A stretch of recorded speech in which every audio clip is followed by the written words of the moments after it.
It was never my plan to be a chaplain.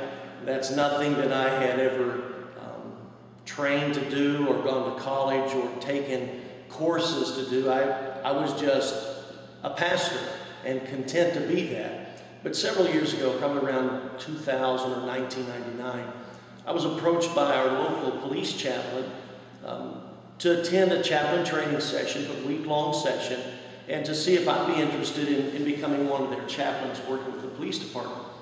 And so I did. It was a free training, so I thought, well, you know, just my time, so I attended. And during that time, they brought in various officers, their family members, and they talked about the impact the chaplains had upon them and upon their lives and the things that they really needed and were missing in their life and work. And the chaplains seemed to kind of to help plug those holes and provide things that were needed.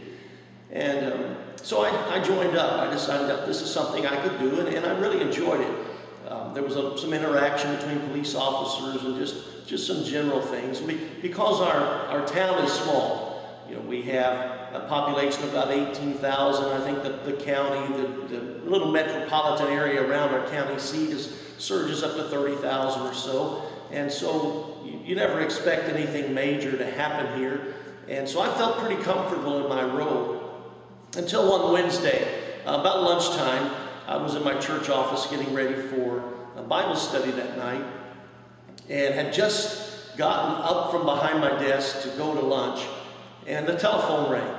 And it was the local dispatcher, and she said, "You are our chaplain on call this week. We have a crisis situation. A hostage has taken over a classroom at our local junior college, actually it's a state college, and you're the chaplain on call, so we need you to get all the chaplains that you can and report to the college." My first inclination was, you know, they really ought to tell us when they do this training business. It really would help. But when I arrived on the campus, I discovered this was not a training session. The college had been evacuated. Indeed, a young man had gone in to a classroom, I think a dozen, 13, 14 people there, and he had taken them hostage. This lasted throughout the afternoon into the evening.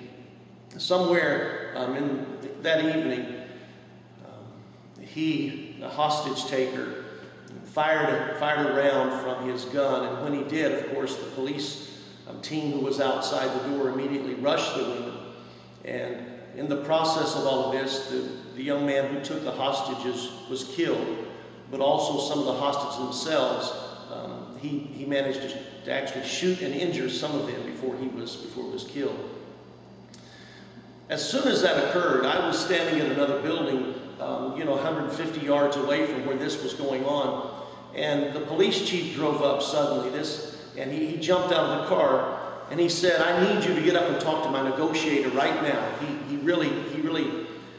He's taking this hard. He thought they were going to be able to work through this without anybody getting hurt. I need you to run and talk to him." So they took me into this building. In this little bitty office, no larger than a closet, sitting behind the desk was the gentleman who'd been negotiating through this and trying to manage it. And as I walked in, he just kind of shook his head and he said, "I really thought we had this done. I really thought we were going to make it." And when I looked into his eyes, I realized I don't have anything to say to this guy. What am I supposed to say? As a pastor, I know how to preach and I can sing a song, I can say a prayer. But in this case, what in the world am I supposed to do to help this man? And I determined that evening, when I left that room and was walking across that campus by myself in the dark, that I was either going to figure out what I'm supposed to do or just get out of this business entirely. And so from then on, along with some other chaplains in our department, we started taking courses and classes, and down through the years, I had enough experience through other events that occurred and through the courses I took to become a board-certified crisis chaplain.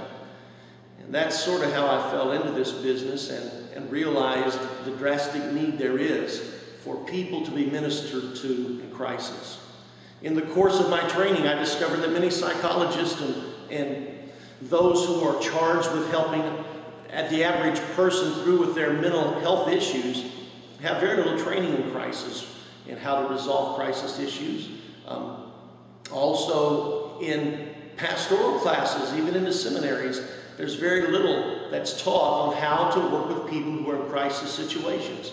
We go through the formalities of here's how you conduct a funeral, and most of us have some general common sense when it comes to helping people who are suffering loss, but there's not much time spent on how loss affects people, even the loss of a job and loss of a spouse. And I've had a lot of pets, dogs that I liked, but some folks, loss of a pet is an extremely overpowering loss, rather, and it's important to them, and it can affect their life, that loss. And while I'm not one who thinks that every little injury in life is a traumatic issue that needs some sort of outside help, the fact of the matter is the vast majority of people get through their own crisis situations with their own support system, their church, their family, their relationship with God. Most of them just need a little bit of guidance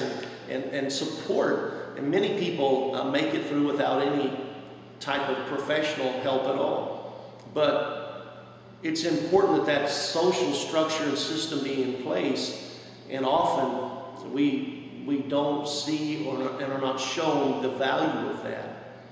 And as part of my work at crisischaplain.us is to try to help prepare church leaders to have that underlying support net for their people, and to even train their own people how to care for folks who are suffering loss, how to assist them if some of them happen to be in that 5 to 10% that do need a little bit of outside help, how to help them, how to get them through, and how to be there for them.